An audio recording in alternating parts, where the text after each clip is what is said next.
My name is Shirley Matthew, and I am from Delhi. I'm actually a Malayali. So my parents had moved into Delhi some 40 years ago. So I am a proper Delhiite. I've lived and raised over here. I've done my schooling here and college here. And I got married in 2012. I have a 6.5-year-old daughter. Her name is Esther. So, talking about me and the eldest in the family, I have a younger brother. Um, so I grew up not so pampered. Being the eldest in the house, you have responsibilities, and so yeah, anything that goes wrong, I'm the one who's caught first. So I have lived in a house like that. Plus, my mom was like my best friend always. So whatever happens, sadness or happiness, or even when I have to fight, it's her that I go to. So in 2009, she passed away very suddenly. I did not know, I had no clue what was happening at that time in my life because mummy was somebody I went to whenever I had a trouble. I don't like talking to people when I'm not, in the right mood. So she would be in the next room singing, "What a friend we have in Jesus." She was like that. And then I would open up to her, I will share. So in 2009, I think I was 21.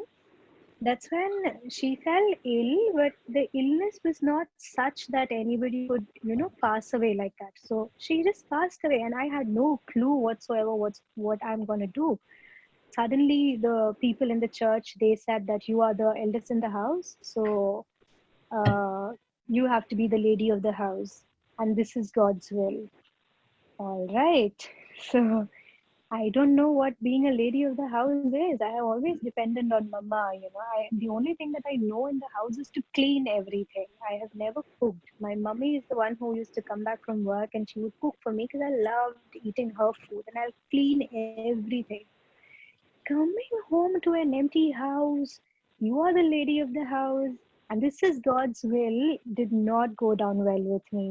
I That's the first time I grew up in a brethren setting. So there, the idea of God is very strict.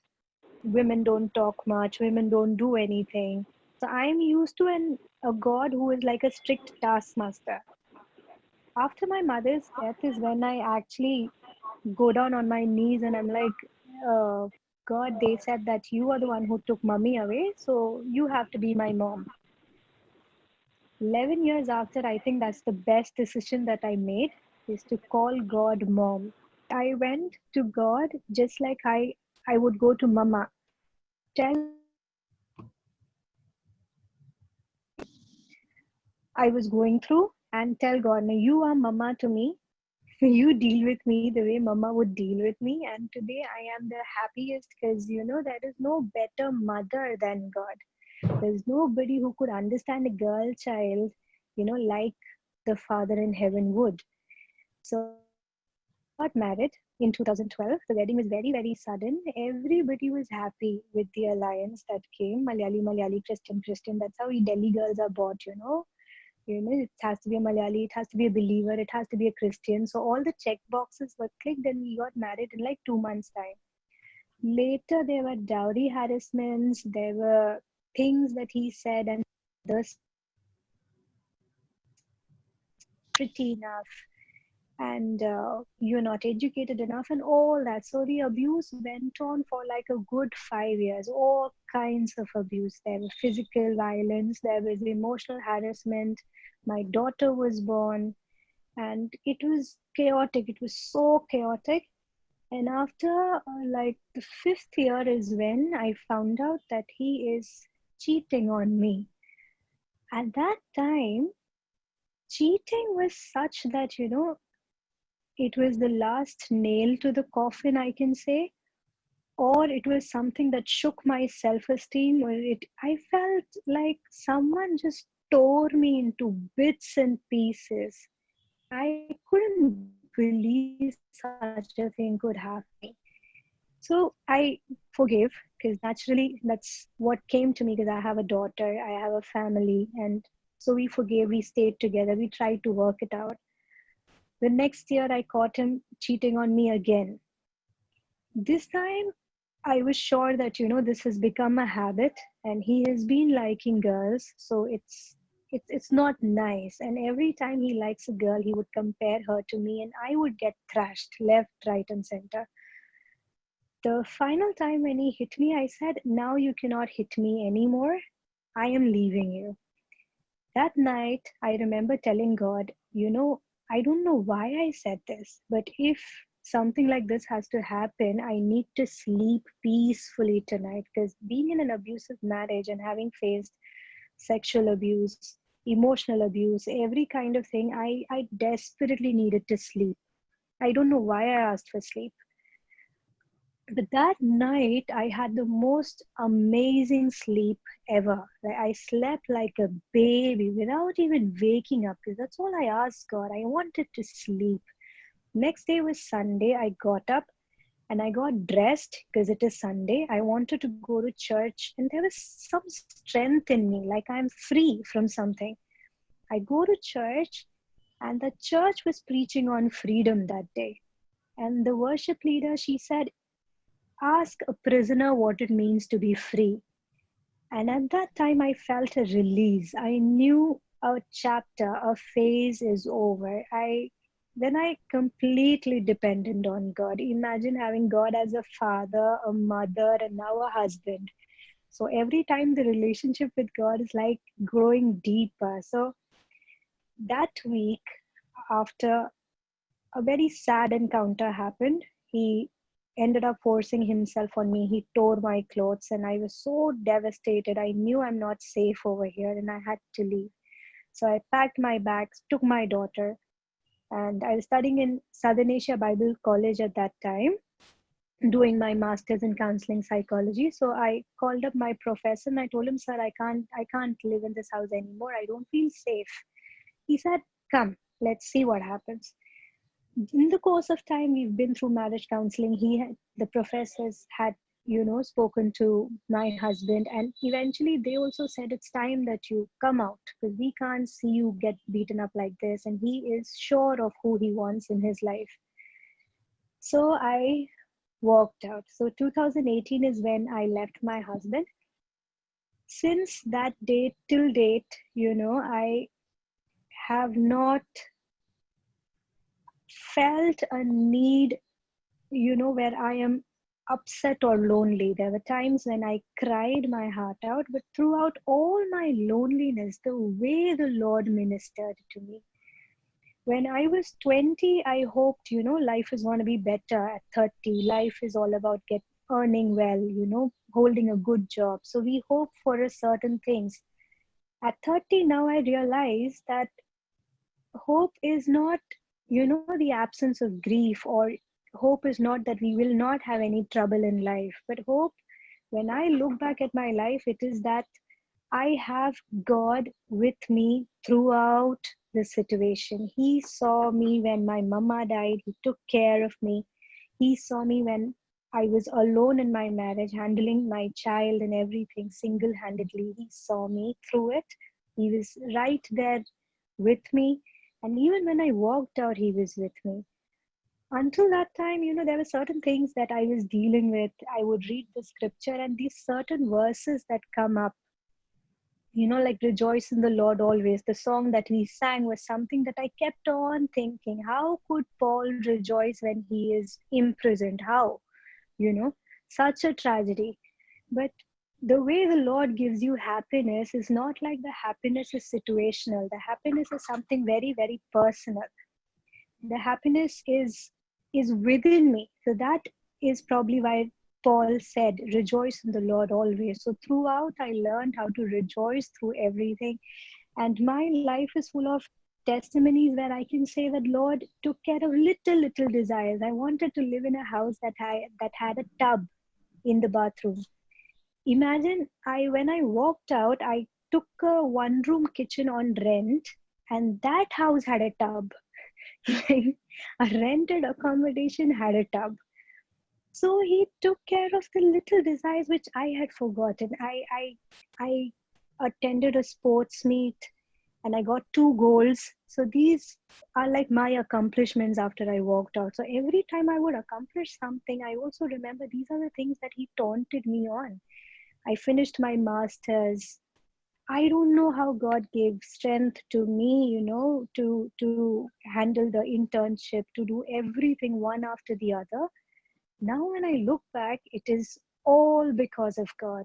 Every single thing that happened, be it painful, be it happy, it is because of God. Our life or our story is not a story where there is no pain, or it is still a fairy tale, but an upside down fairy tale. We have pain, we have grief, we have anger, we have, dilemmas, confusions, but through it all, how the Lord ministered to me, taking each and every anxiety away, each and every confusion away. That was beautiful. And I am in the group of so many women. I'm so thankful to God that God brought all of us together at this platform. And I have spent growing up in a church that doesn't give much importance to women, to being in a Bible college where women do most of the stuff, and reading about women in the Bible. I realized that we are so important to God.